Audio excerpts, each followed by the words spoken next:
Hello Booktube, my name is Elizabeth. Welcome or welcome back to my channel, Book as in Books. This video is my ranking of the nonfiction finalists of the Booktube Prize winners.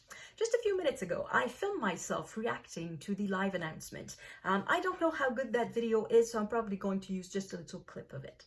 So which books were in the finals? I'm going to put an image here that shows the covers of all the books and the authors because I forgot who the authors were. I haven't prepared much for this video. This is a spontaneous reaction. So in the order that I read the books, as far as I remember, so in the first round, I read An Immense World by Ed Young. So this one is a nature book, and it's about how the senses that animals have, various animals, including humans have, define the world that they live in. And I thought it was wonderful. I ranked it first in that group. The research was very well done and it was told in a very interesting way. So I had put that book first in that round. I did not read the second round. In the third round, which was the semifinals, I read three books that obviously made it to the finals, and they were Eating to Extinction, My Fourth Time We Drowned, and Paradise Falls. In that round, I had put them in that order. So the one at the bottom was Eating to Extinction, the one in the middle was My Fourth Time We Drowned, and the one at the top was Paradise Falls. So Eating to Extinction, this is another nature book. It is about how various foods have now become extinct because of the way we produce food, of the industrial way we produce food. Yeah, I did not like that book much. More on it later. Then My Fourth Time We Drowned. This is a work of journalism. The author has interviewed and interacted with many people dealing with the refugee crisis in Europe, but mainly the one stemming from Libya. So migrants who cross the desert either from East Africa or West Africa, mainly from East Africa, like Eritrea, Ethiopia, Somalia, and they make their way to Libya in the very faint hope of reaching Europe and getting refugee status and being able to start a new life in Europe. And the route there is deadly. It's extremely violent. Many people die. And for the first time, I guess, in this book, the picture is published, is made public of what are the conditions in Libya, in detention centers in Libya. We get fragments of it in articles and newspaper reports and articles, but this book really gives a complete picture, and it's a horrible, horrible picture. And then Paradise Falls, which is another work of journalism, investigative journalism. This one is about, well, this one's a bit history too, because it happened in the 60s or 70s? There were people living in a neighborhood of Niagara Falls, which was called Love Canal, because in the 19th century, there was a canal, somebody named Love, whose last name was Love, started building a canal, and the enterprise went bust, and later on this half-dug canal became a dumping ground for chemicals. And as the population of Niagara Falls expanded, I should say that's on the American side, not the Canadian side, though I don't know if it would have made a big difference. As the population grew, they needed more lands to build houses, and entire new development, houses and schools were built on that contaminated land. And at some point, women started to realize that their families and themselves were getting sick, to the point that a child died because of these weird diseases that normally don't happen to children. And they had to fight with the little means that they had to convince the town that the place they were living was toxic and that they should be bought back and that nobody should live there, and trying to have this whole situation made public so that action could be taken. So the journalist who wrote the story, the book I should say, went back to the archives and interviewed as many people as he could who remembered the story, and he writes it in a very compelling way. And in the final, for the final round, there was just two books I hadn't read yet. They were His Name is George Floyd and The Escape Artist. So His Name is George Floyd is a book about George Floyd, who was murdered by a police officer in Minneapolis. It's a part biography, but it's also part social history of how systemic racism affects the lives of the Black people, of African American population, I should say, in the United States. And The Escape Artist is the story of a man who escaped from Auschwitz and tried to warn the world, and in particular the Jews of Hungary, because by the time he escaped, the Jews of Hungary had been relatively protected against the deportation. They were still living in harsh conditions, but they were not sent yet to concentration camps. And he wanted the story of concentration camps and the reality of concentration camps to be made public, so that the Jews would refuse to be displaced and would not believe the promises they were made, that they would be relocated to Poland, that they would get jobs and things like that. He wanted the lies to be exposed. So this is the story of how he escaped, how he used his particular skills to observe everything, remember everything, and escape. And it's a very compelling book. So how did I rank the books? The way that I ranked the books is at number 6, Eating to Extinction. I still don't like that book. By the way, my ranking is very personal. All the books are well made and all the books are worthy of being read. There's no massive dud in there that is half lies or half nonsense. They're all very good. So I'm ranking them in a very personal way. I like them, I did not like them. And for the book that is at number 6, it's such a solid number 6 for me, because I don't think it's necessary to read the entire book to get the idea. What I suggest is that you go to the library, you borrow it, you look at the table of contents, and you pick out 2, maybe 3 chapters that appear interesting to you, and that's plenty enough. It is so repetitive. Each chapter focuses on a type of food that is being almost brought to extinction by the industrial way we produce food today. So the agro-industrial complex is killing varieties of food that used to be very important, that used to be ubiquitous, but now they are replaced by other types of food that may be less nutritious, that may be more harmful to the environment, that have all sorts of disadvantages, that are bad for the local economy, because now it's less expensive to import food from abroad than to cultivate it in your own land. And so for all sorts of reasons, it's a bad thing that these foods are going to extinction. That being said, the structure is so repetitive. Each chapter is, here's the food, here's how it used to be important and ubiquitous, here's how it's being destroyed, and here's how one person is trying to save it. And every chapter is built on that structure. So just read a couple of chapters, any order, doesn't matter, and you get the idea. So that's the reason why I put it at number 6. The message is very important, but the way it's being told is just hammering in. It's mind-numbing. It's very repetitive. So it's number 6. Then at number 5 and 4, I hesitated a little bit because both of these books are in my bottom 3 for somewhat the same reason. And to me, that is topic fatigue. So at number 5, I decided to put His Name is George Floyd, because for the Booktube Prize, we have read quite a number of books about systemic racism in the United States. We have read quite a number of books about racial issues, and I feel like I have already read most of what is in the book.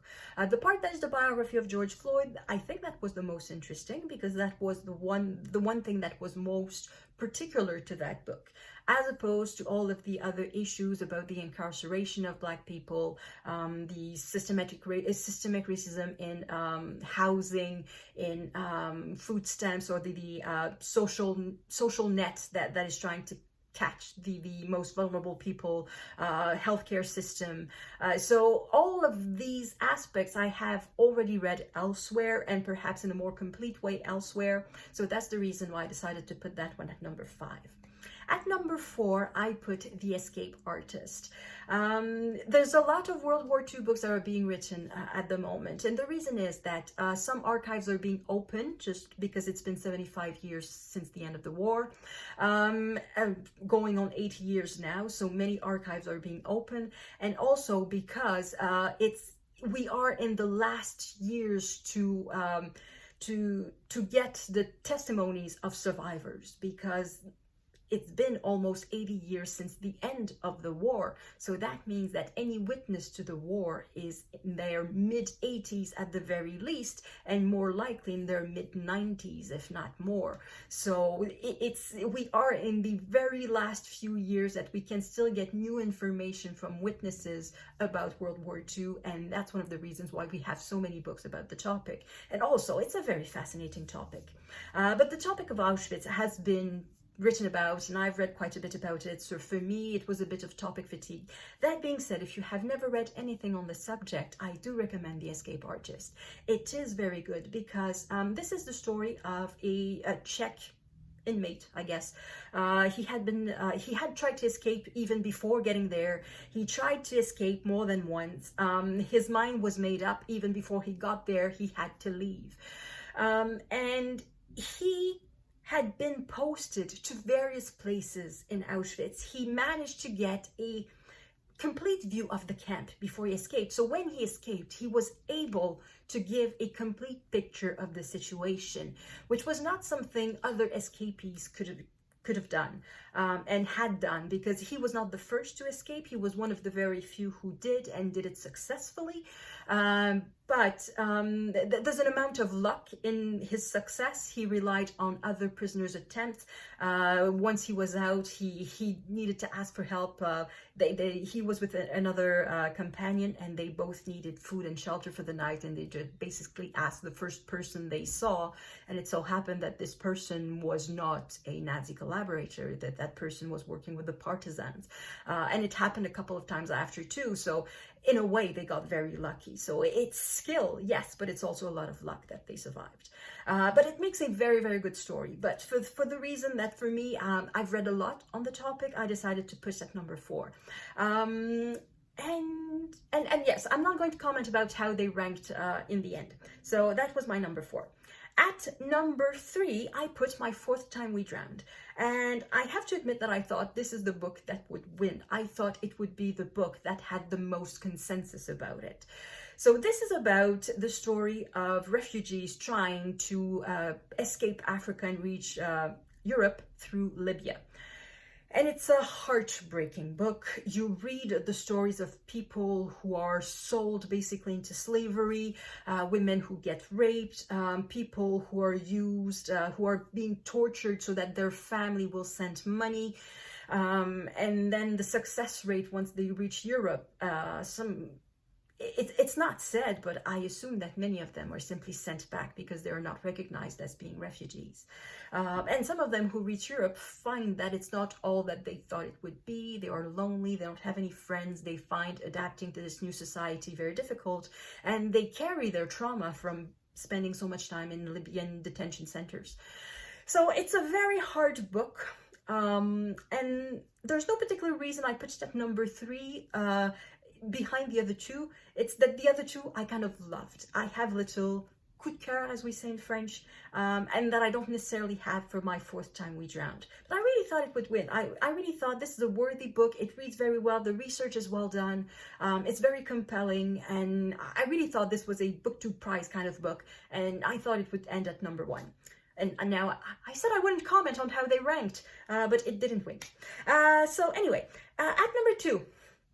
So at number 2 and number 1, so that means that the 2 books that are left are the 2 books that I put in the first place in 2 previous rounds that I read. So in my first round, in my semifinals, these are the 2 books that I ranked at number 1. So now I had to decide, which one do I put at number 1? Which one is better than the others?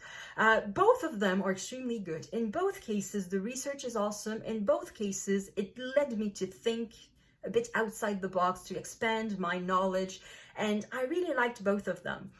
So the reason I put the one that I put at number 1 is that I thought it made for a more thrilling read. I thought the storytelling was perhaps a bit better.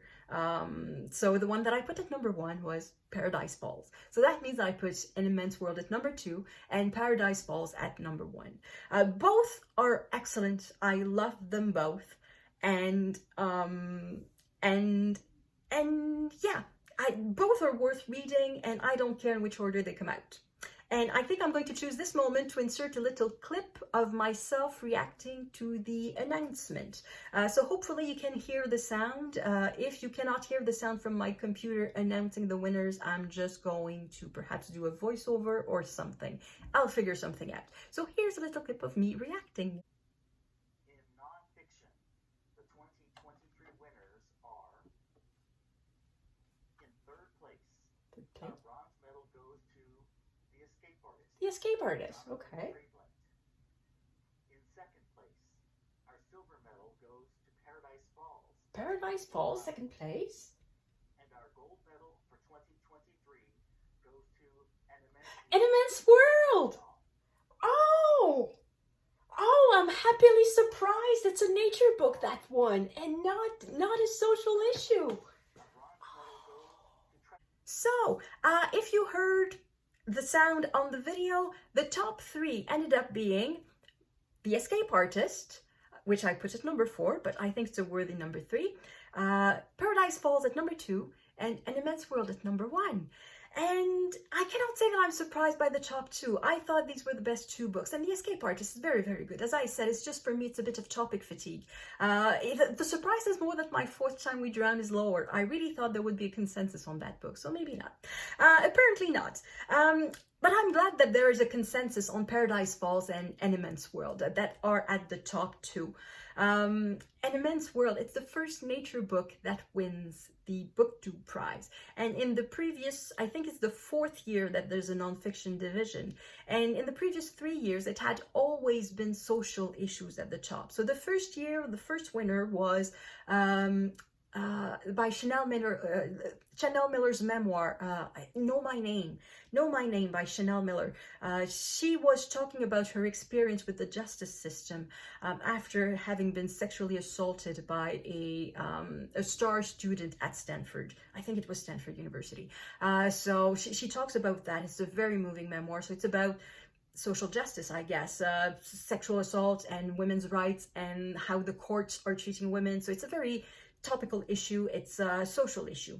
And then the year after, it was Isabel Wilkerson's not The Warmth of Another Sun, the other one. I've already forgot the name. Anyway, I'll write it down here. So it's about systemic racism.